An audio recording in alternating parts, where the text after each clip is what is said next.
Hello friends, today we are going to discuss the next part of the automobile engineering, that is unit number 2, steering and suspension system. Already we have discussed the steering basic principle and the components of the steering and the purpose and the geometry that is related with the steering. The next part of this unit is the center point steering and the power steering. Myself, Mr. S.P. Udgave, Department of Mechanical Engineering, SIT COE. So first we go through the center point steering. The center point steering basically follows the principle of Ackermann steering geometry.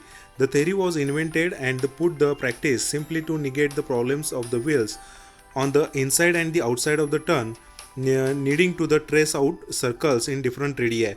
The principle was invented primarily for the horse carriage, which consists to different radius of tire front and rear.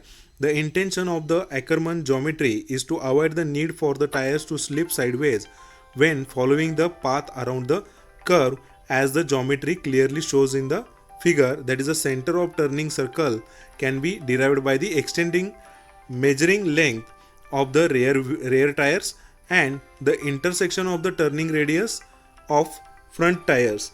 The point of intersection forms the center steering point.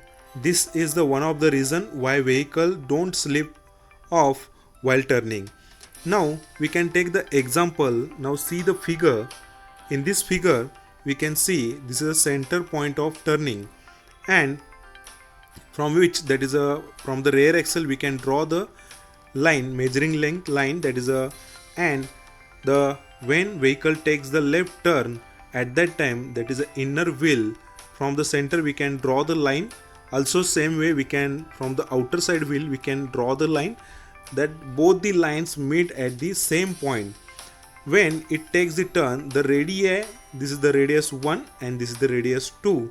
When a vehicle turns towards the left side, that is the radius 1, it is a less than radius 2. So inner wheel requires to travel less distance than the outer wheel.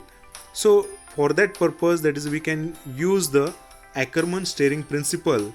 So that is called as a center point steering method. So next is the power steering. The power steering system, it is to reduce the driver effort and can be either hydraulic or electric. The traditional hydraulic power, that is a steering system used to belt driven power steering pump, power steering fluid lines and the hoses and power steering gearbox shown in figure.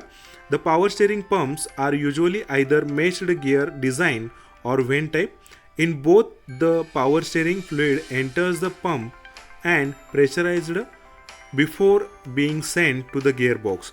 Power steering fluid is the type of hydraulic oil used in the power steering system to reduce the effort of driver. Now you can see the figure, that is figure number 1.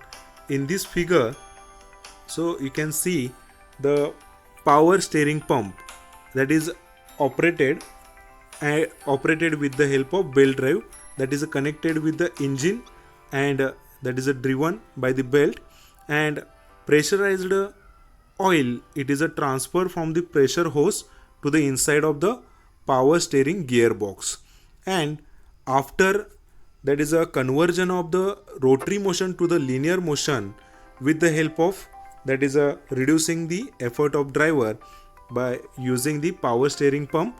That is a return oil, comes from the gearbox to the return hose and goes to the power steering pump, and this motion, that is a rotary motion, it is converted into the linear one through the pitman and connected with the tie rod, and that is connected to the wheels. By using this we can reduce the effort of driver. So see the second figure. In this figure, so actual mechanism it is given and the components are shown.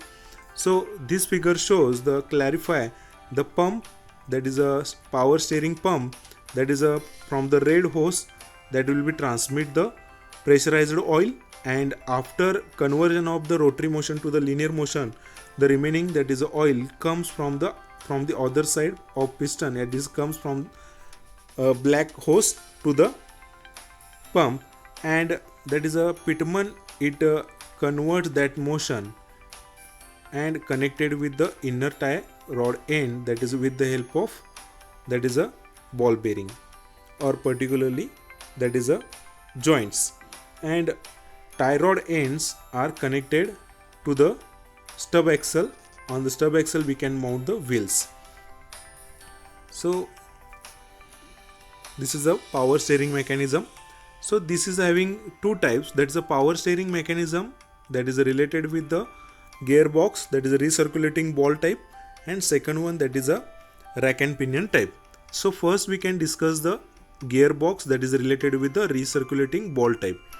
So there are usually two power steering lines from the pump to the gearbox, that is a high pressure supply and the low pressure return line. Most of the vehicle use the combination of the steel line and the rubber hoses to allow for the movement of the engine during the operation. The gearbox can be either recirculating ball type or rack and pinion type. With either type, when engine is running, the power steering, the fluid is pressurized by the power steering pump and directed to the gearbox by the high pressure, that is a supply hose, and in the gearbox, that is a fluid is directed against the piston. The pressurized fluid pushes the piston, which decreases the amount of effort that is needed by the driver. Now we can see the recirculating ball type mechanism. In the figure we can see the pressurized oil that is comes from the hose, and that will be comes inside the gearbox. Now that will be creates the pressure on the piston, and that will be piston moves towards the forward direction, and the oil from the forward direction that will be comes into the line, and that will be goes to the again pump. So that is a small movement of the steering that is converted into the large, and reducing the effort of driver. We can use a recirculating ball type mechanism. So continuously ball inside the groove, that is a half circular groove, it is provided on the shaft, on which there is a particular that is a mechanism, and that ball will be that is a with less friction, that will be moves forward and reverse for the less that is a efforts that is required to move the wheels. Now for the movement of the 15 degree, that is a ratio for the movement, that is 15:1, that is a steering ratio we can use by the that is a movement of the steering wheel to the wheels. Now second, that is a power steering, that is a rack and pinion type operation. That is a rack and pinion assembly has two main components, that is a rack gear and the pinion gear, that is enclosed in the aluminum housing. That is a figure shows the basic, that is a manual, that is a rack and pinion gearbox. In a rack pinion, the steering shaft is connected to the top of the pinion gear, which is held in the track by set of pinion bearings. The bottom of the pinion shaft has the pinion gear, which meshed with the rack gear. The rack gear is the gear that has been that is flattened out with the teeth and the straight line, and when the pinion gear it is a turns, it moves, that is a rack gear side to side, and just as in a recirculating ball gearbox, the rotary motion of the steering wheel it is a turn into the linear motion and to move the wheels. Now you